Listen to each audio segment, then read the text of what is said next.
Hi, welcome to VNR Academy of Commerce.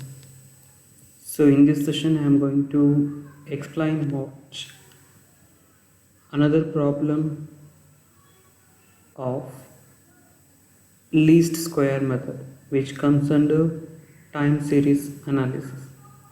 So in last class we discussed about least square method and we come to know about how we can able to find a trend value in least square method with the help of one problem. So in this problem I am going to explain the second one. So you can able to see the question here. Find the sales for the year 2020 under the method of least square.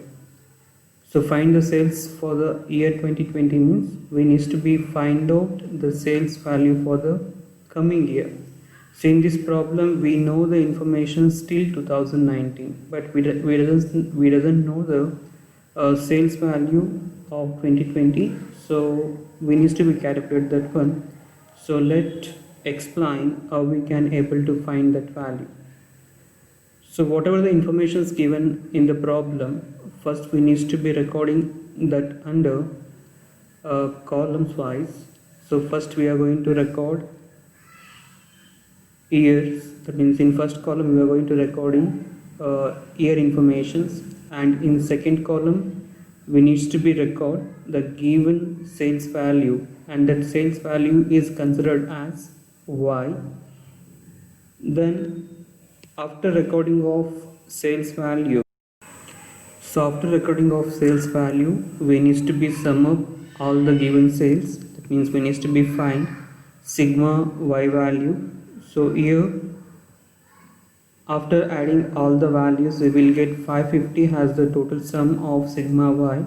So write that under at the end of the second column, and in third column we need to be calculate X value. That means we need to be calculate deviations from the centered year.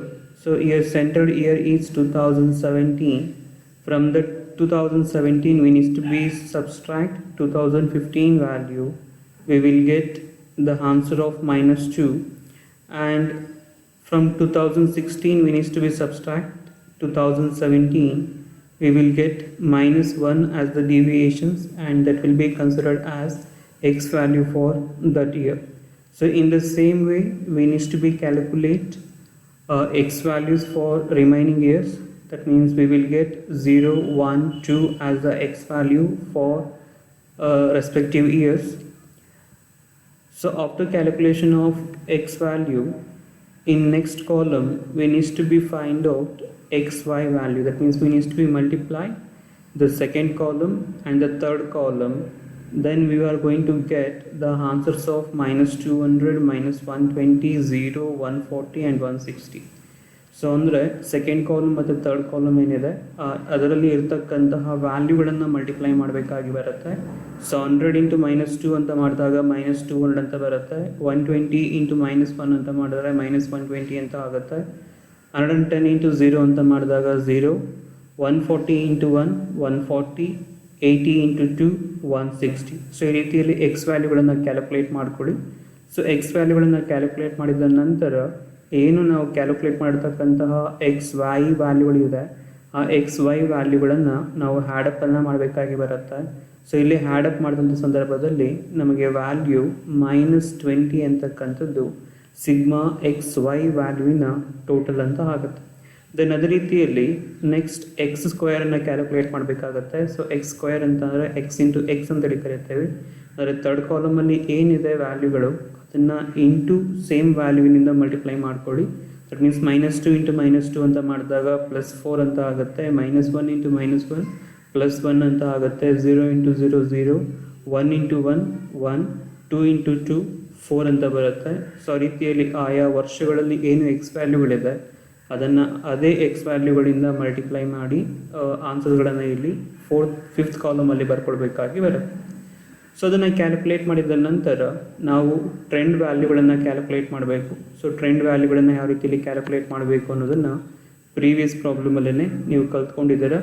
So trend value means we needs to be use formula. So formula is YC = A plus B X Y C equals to A plus B X ಅಂತಕ್ಕಂಥ ಫಾರ್ಮುಲಾವನ್ನು use ಮಾಡಿ ಪ್ರತಿ ವರ್ಷವೂ ಕೂಡ ಏನು trend ವ್ಯಾಲ್ಯೂಗಳಿದೆ ಆ trend ವ್ಯಾಲ್ಯೂಗಳನ್ನು ಇಲ್ಲಿ ನಾವು ಫೈಂಡ್ ಔಟ್ ಮಾಡಬೇಕಾಗಿ ಬರುತ್ತೆ. ಸೊ ಆ ರೀತಿಯಲ್ಲಿ ಮಾಡಿದಂಥ ಸಂದರ್ಭದಲ್ಲಿ ಸೊ ಫಸ್ಟ್ ಇಯರ್ನ ಟ್ರೆಂಡ್ ವ್ಯಾಲ್ಯೂ ಬಂದು 114 ಅಂತ ಇದೆ. ಸೊ 114 ಯಾವ ರೀತಿಯಲ್ಲಿ ಬಂತಪ್ಪ ಅಂತ ಬಂದಾಗ ಆ ಫಾರ್ಮುಲಾವನ್ನು ಸಿಂಪ್ಲಿಫೈ ಮಾಡಿದಾಗ Y C equals to A plus B X ಅಂತಕ್ಕಂಥನ್ನು ಸಿಂಪ್ಲಿಫೈ ಮಾಡಿದಾಗ ನಮಗೆ 114 ಅಂತಕ್ಕಂಥ ವ್ಯಾಲ್ಯೂ ಬರುತ್ತೆ. So Y C equals to A plus B X ಅಂತ ಮಾಡಿದಾಗ ನಾವು ಮೊದಲಿಗೆ ಎ ವ್ಯಾಲ್ಯೂಗಳನ್ನು ಫೈಂಡ್ ಔಟ್ ಮಾಡಬೇಕಾಗಿ ಬರುತ್ತೆ ಮತ್ತು ಬಿ ವ್ಯಾಲ್ಯೂಗಳನ್ನು ಫೈಂಡ್ ಔಟ್ ಮಾಡ್ಕೊಳ್ಬೇಕಾಗಿ ಬರುತ್ತೆ. ಈಗಾಗಲೇ ಎಕ್ಸ್ ವ್ಯಾಲ್ಯೂಗಳನ್ನು ನಾವು ಥರ್ಡ್ ಕಾಲಮಲ್ಲಿ ಕ್ಯಾಲ್ಕುಲೇಟ್ ಮಾಡಿರ್ತೇವೆ. ಸೊ ಅದರಿಂದ ಮತ್ತೆ ಕ್ಯಾಲ್ಕುಲೇಟ್ ಮಾಡತಕ್ಕಂಥ ಅವಶ್ಯಕತೆ ಇಲ್ಲ. ಸೊ ನಾವು ಯಾವುದನ್ನು ಎ ಅಂತ ಕರಿತೀವಪ್ಪ ಅಂತಂದರೆ sigma Y divided by N ಅಂತಕ್ಕಂಥದ್ದು ಏನಿದೆ ಅಥವಾ ಆ ಒಂದು ಫಾರ್ಮುಲಾವನ್ನು ಯೂಸ್ ಮಾಡಿಕೊಂಡು ನಾವು ಎಯನ್ನು ಕ್ಯಾಲ್ಕುಲೇಟ್ ಮಾಡಬಹುದಾಗಿ ಬರುತ್ತೆ. ಸೊ ನಾವಿಲ್ಲಿ ಈ ಟೇಬಲ್ನ ಪ್ರಕಾರವಾಗಿ ಸಿಗ್ಮಾ ವೈ ಅಂತ ಬಂದಾಗ ಸೊ ಟೋಟಲಿ 550 ಇದೆ. ಸೊ 550 ಡಿವೈಡೆಡ್ ಬೈ ಎನ್ ಅಂತ ಬಂದಾಗ 5 ಇಯರ್ಸ್ ಇನ್ಫಾರ್ಮೇಷನ್ಸನ್ನು ಕೊಟ್ಟಿರೋದ್ರಿಂದ 550 ಡಿವೈಡೆಡ್ ಬೈ 5 ಅಂತ ಮಾಡಬೇಕಾಗಿ ಬರುತ್ತೆ. ಸೊ ಆಗ ನಮಗೆ ಎ ವ್ಯಾಲ್ಯೂ ಬಂದು 110 ಅಂತಕ್ಕಂಥದ್ದು ನಮಗೆ ಎ ವ್ಯಾಲ್ಯೂ ಸಿಗುತ್ತೆ. ಅದೇ ರೀತಿಯಲ್ಲಿ ಬಿ ಅಂತ ಬಂದಾಗ sigma X Y divided by sigma X square ಅಂತಕ್ಕಂಥ ಫಾರ್ಮುಲಾವನ್ನು ಯೂಸ್ ಮಾಡ್ತೇವೆ. ಸೊ ನಮ್ಮ ಟೇಬಲಲ್ಲಿ ಈಗಾಗಲೇ ನಾವು ಸಿಗ್ಮಾ ಎಕ್ಸ್ ವೈಯನ್ನು ಮತ್ತು ಸಿಗ್ಮಾ ಎಕ್ಸ್ ಸ್ಕ್ವೇರನ್ನು ಕ್ಯಾಲ್ಕುಲೇಟ್ ಮಾಡ್ಕೊಂಡಿದ್ದೇವೆ. ಸೊ ಸಿಗ್ಮಾ ಎಕ್ಸ್ ವೈ ಅಂತ ಬಂದಾಗ -20 ಇದೆ, ಸಿಗ್ಮಾ ಎಕ್ಸ್ ಸ್ಕ್ವೇರ್ ಅಂತ ಬಂದಾಗ 10 ಇದೆ. ಸೊ -20 ಡಿವೈಡೆಡ್ ಬೈ 10 ಅಂತ ಮಾಡಿದಾಗ ಆನ್ಸರ್ ಅಂತಕ್ಕಂಥದ್ದು -2 ಅಂತಕ್ಕಂಥದ್ದು ಬರುತ್ತೆ. ಸೊ ಅದನ್ನು ನೀವು ಈ ಒಂದು ಸ್ಕ್ರೀನಿನ ಬಲಬದಿಯಲ್ಲಿ ನೀವು ನೋಡ್ಬೋದಾಗಿ ಬರುತ್ತೆ. So A equals to sigma Y divided by N equals to 550 divided by 5. So we are going to get 110 as the answer. Then b equals to sigma xy divided by sigma x square. That means we are going to get -2 as the b value. So ಇವುಗಳನ್ನು use ಮಾಡಿಕೊಂಡು ನಾವು ಪ್ರತಿ ವರ್ಷದಲ್ಲೂ ಕೂಡ ನಾವು trend ವ್ಯಾಲ್ಯೂವನ್ನು calculate ಮಾಡಬೇಕಾಗಿ ಬರುತ್ತೆ. So ಅಂದರೆ trend value formula A plus B X ಅಂತ ಆಗುತ್ತೆ. ಸೊ ಇಲ್ಲಿ ಎ ವ್ಯಾಲ್ಯೂ ಬಂದು 110 ಇದೆ, ಬಿ ವ್ಯಾಲ್ಯೂ ಬಂದು -2 ಇದೆ, ದೆನ್ ಫಸ್ಟ್ ಇಯರ್ನ ಎಕ್ಸ್ ವ್ಯಾಲ್ಯೂ ಬಂದು -2 ಇದೆ. ಸೊ ಅದರ ಪ್ರಕಾರವಾಗಿ 110 ಪ್ಲಸ್ -2 ಇಂಟು -2 ಅಂತ ಮಾಡಿದಾಗ ಮೈನಸ್ ಇಂಟು ಮೈನಸ್ ಪ್ಲಸ್ ಆಗುತ್ತೆ. ಸೊ ಅದರಿಂದ 110 ಪ್ಲಸ್ 4 ಅಂತ ಮಾಡಿಕೊಂಡ್ರೆ ನಮಗೆ ಫಸ್ಟ್ ಇಯರ್ನ ಟ್ರೆಂಡ್ ವ್ಯಾಲ್ಯೂ 114 ಅಂತಕ್ಕಂಥದ್ದು ಬರುತ್ತೆ. ದೆನ್ ಸೆಕೆಂಡ್ ಇಯರ್ ಅಂತ ಬಂದಾಗ ಎ ವ್ಯಾಲ್ಯೂ ಕಾಮನ್ 110 ಇದೆ, ಪ್ಲಸ್ ಬಿ ವ್ಯಾಲ್ಯೂ -2 ಇದೆ. ದೆನ್ ಸೆಕೆಂಡ್ ಇಯರ್ನ ಎಕ್ಸ್ ವ್ಯಾಲ್ಯೂ ಬಂದು -1 ಇದೆ. ಸೊ ಇಲ್ಲೂ ಕೂಡ ಅಷ್ಟೇ -2 ಇಂಟು -1 ಅಂತ ಮಾಡಿಕೊಂಡ್ರೆ ಮೈನಸ್ ಇಂಟು ಮೈನಸ್ ಪ್ಲಸ್ ಆಗೋದ್ರಿಂದ 110 ಪ್ಲಸ್ 2 ಅಂತಕ್ಕಂಥದ್ದನ್ನು ನಾವಿಲ್ಲಿ ಆ್ಯಡಪ್ಪನ್ನು ಮಾಡಬೇಕಾಗಿ ಬರುತ್ತೆ. ಸೊ ಟೋಟಲ್ ಆಗಿ 112 ಅಂತಕ್ಕಂಥದ್ದು ಆಗುತ್ತೆ. ದೆನ್ ಅದಾದ ನಂತರ ಥರ್ಡ್ ಇಯರಲ್ಲಿ ಬಂದಂಥ ಸಂದರ್ಭದಲ್ಲಿ 110 ಪ್ಲಸ್ ಬಿ ವ್ಯಾಲ್ಯೂ -2 ಇದೆ, ಎಕ್ಸ್ ವ್ಯಾಲ್ಯೂ 0 ಇರೋದ್ರಿಂದ 0 ಇಂಟು -2 ಅಂತ ಮಾಡಿದ್ರೆ 0 ಅಂತಲೇ ಆಗುತ್ತೆ. ಸೊ ಅದರಿಂದ ಟ್ರೆಂಡ್ ವ್ಯಾಲ್ಯೂ ಬಂದು 110 ಅಂತಕ್ಕಂಥದ್ದು ಆಗುತ್ತೆ. ಅಂದರೆ ಥರ್ಡ್ ಇಯರ್ನ ಟ್ರೆಂಡ್ ವ್ಯಾಲ್ಯೂ ಬಂದು 110 ಅಂತಕ್ಕಂಥದ್ದು ಆಗುತ್ತೆ. ದೆನ್ 2018ಗೆ ಬಂದಂಥ ಸಂದರ್ಭದಲ್ಲಿ 110 ಪ್ಲಸ್ -2 ಇಂಟು +1 ಅಂತ ಮಾಡಿಕೊಂಡ್ರೆ ಸೊ ಪ್ಲಸ್ ಇಂಟು ಮೈನಸ್ ಇರೋದ್ರಿಂದ ಮೈನಸ್ ಅಂತಕ್ಕಂಥದ್ದು ಆಗುತ್ತೆ, -2 ಅಂತ ಆಯಿತು. 110 -2 ಅಂತ ಮಾಡಿದ್ರೆ ನಮಗೆ ಆನ್ಸರ್ ಬಂದು 108 ಅಂತಕ್ಕಂಥದ್ದು ಆನ್ಸರ್ ಆಗುತ್ತೆ. ದಟ್ ಮೀನ್ಸ್ ಆ ಒಂದು ವರ್ಷದ ಟ್ರೆಂಡ್ ವ್ಯಾಲ್ಯೂ ಆಗುತ್ತೆ. ದೆನ್ ಅದೇ ರೀತಿಯಲ್ಲಿ ಲಾಸ್ಟ್ ಇಯರ್ಗೆ ಬಂದಂಥ ಸಂದರ್ಭದಲ್ಲಿ 110 ಪ್ಲಸ್ -2 ಇಂಟು +2 ಅಂತ ಮಾಡಿದಾಗ ಪ್ಲಸ್ ಇಂಟು ಮೈನಸ್ ಆಗುತ್ತೆ, 2 ಇಂಟು 2 4. 110 -4 ಅಂತ ಮಾಡಿದಾಗ ನಮಗೆ ಟ್ರೆಂಡ್ ವ್ಯಾಲ್ಯೂ ಬಂದು 106 ಅಂತಕ್ಕಂಥದ್ದು ಆಗುತ್ತೆ. ಸೊ ಈ ಒಂದು ಪ್ರಾಬ್ಲಮಲ್ಲಿ ನಾವು ಗ್ರಾಫನ್ನು ಪ್ರಿಪೇರ್ ಮಾಡ್ತಕ್ಕಂಥ ಅವಶ್ಯಕತೆ ಇಲ್ಲ, ಬಿಕಾಸ್ ನಮ್ಗೆ ಇಲ್ಲಿ ಟ್ರೆಂಡ್ ಲೈನನ್ನು ಕ್ಯಾಲ್ಕುಲೇಟ್ ಮಾಡೋದಕ್ಕೆ ಕೇಳಿರ್ತಕ್ಕಂಥದ್ದು ಕೇವಲ find the sales for the year 2020 ಅಂತ ಇದೆ. ಸೊ ಅಂದರೆ 2020ಯಲ್ಲಿ ಎಷ್ಟು ಸೇಲ್ಸ್ ಆಗುತ್ತೆ ಅದನ್ನು ಮಾತ್ರ ಕ್ಯಾಲ್ಕುಲೇಟ್ ಮಾಡಿದ್ರೆ ಸಾಕಾಗುತ್ತೆ. ಇಲ್ಲಿ ಗ್ರಾಫನ್ನು ಪ್ರಿಪೇರ್ ಮಾಡಿ ಟ್ರೆಂಡ್ ಲೈನನ್ನು ಫೈಂಡ್ ಔಟ್ ಮಾಡ್ತಕ್ಕಂಥ ಅವಶ್ಯಕತೆ ಇಲ್ಲ. ಸೊ ಅದರಿಂದ ನಮಗೆ 2020ಯಲ್ಲಿ ಎಷ್ಟು ಸೇಲ್ಸ್ ಆಗುತ್ತೆ ಅಂತಕ್ಕಂಥದ್ದನ್ನು ಫೈಂಡ್ ಔಟ್ ಮಾಡಬೇಕಾಗಿರೋದ್ರಿಂದ ಸೊ ನಾವು ಸೇಮ್ ಈಕ್ವೇಷನನ್ನು ಯೂಸ್ ಮಾಡ್ಕೊಳ್ತೀವಿ, YC = A + BX ಅಂತ ಹೇಳಿ. ಸೊ ನಿಮ್ಮ ಸ್ಕ್ರೀನಿನ ಬಲಬದಿಯಲ್ಲಿ ನಿಮಗೆ ಅದು ಕಂಡು ಬರ್ತಾ ಇರುತ್ತೆ. So as per our calculation 2017 X value is 0 and 2018 X value is 1 and 2019 X value is 2.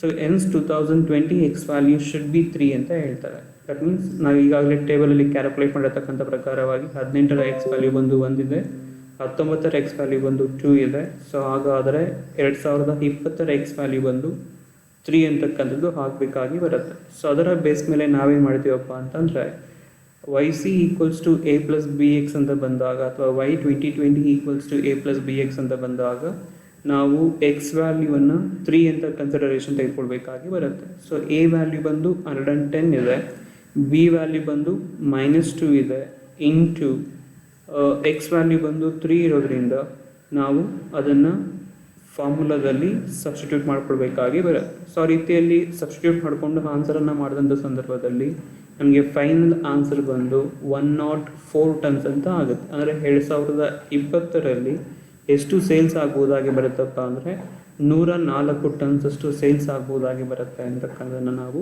ಈ ಒಂದು ಲೀಸ್ಟ್ ಸ್ಕ್ವೇರ್ ಮೆಥಡನ್ನು ಯೂಸ್ ಮಾಡಿಕೊಂಡು ಕ್ಯಾಲ್ಕುಲೇಟ್ ಮಾಡ್ಬೋದಾಗಿ ಬರುತ್ತೆ. ಅಂದರೆ ಫ್ಯೂಚರ್ ಫಾರ್ಕಾಸ್ಟಿಂಗನ್ನು ಮಾಡ್ಕೊಳ್ಬೋದಾಗಿ ಬರುತ್ತೆ ಅಥವಾ ಫ್ಯೂಚರ್ ವ್ಯಾಲ್ಯೂಗಳನ್ನು ಎಸ್ಟಿಮೇಟ್ ಮಾಡ್ಬೋದಾಗಿ ಬರುತ್ತೆ. ಸೊ ಮೇ ಬಿ ಅರ್ಥ ಆಗಿದೆ ಅಂತ ಅಂದ್ಕೊಂಡಿದ್ದೇನೆ. ಸೊ ಅರ್ಥ ಆಗಿಲ್ಲ ಅಂತಂದರೆ ಮತ್ತೊಮ್ಮೆ ವಿಡಿಯೋವನ್ನು ಕೇಳಿ, ಒಂದು ಪೇಪರ್ನ ಸಹಾಯದಿಂದ ನೀವು ಕೂಡ ವರ್ಕೌಟನ್ನು ಮಾಡಿ, ಖಂಡಿತವಾಗಿಯೂ ಅರ್ಥ ಆಗುತ್ತೆ. ಸೊ ವಿಡಿಯೋ ಇಷ್ಟ ಆಗಿದೆ ಅಂತ ಬಂದರೆ ಲೈಕನ್ನು ಪ್ರೆಸ್ ಮಾಡಿ. ಸೊ ನಿಮ್ಮ ಫ್ರೆಂಡ್ಸಿನ ಜೊತೆಯಲ್ಲಿ ಶೇರ್ ಮಾಡ್ಕೊಳ್ಳಿ. Thank you for watching.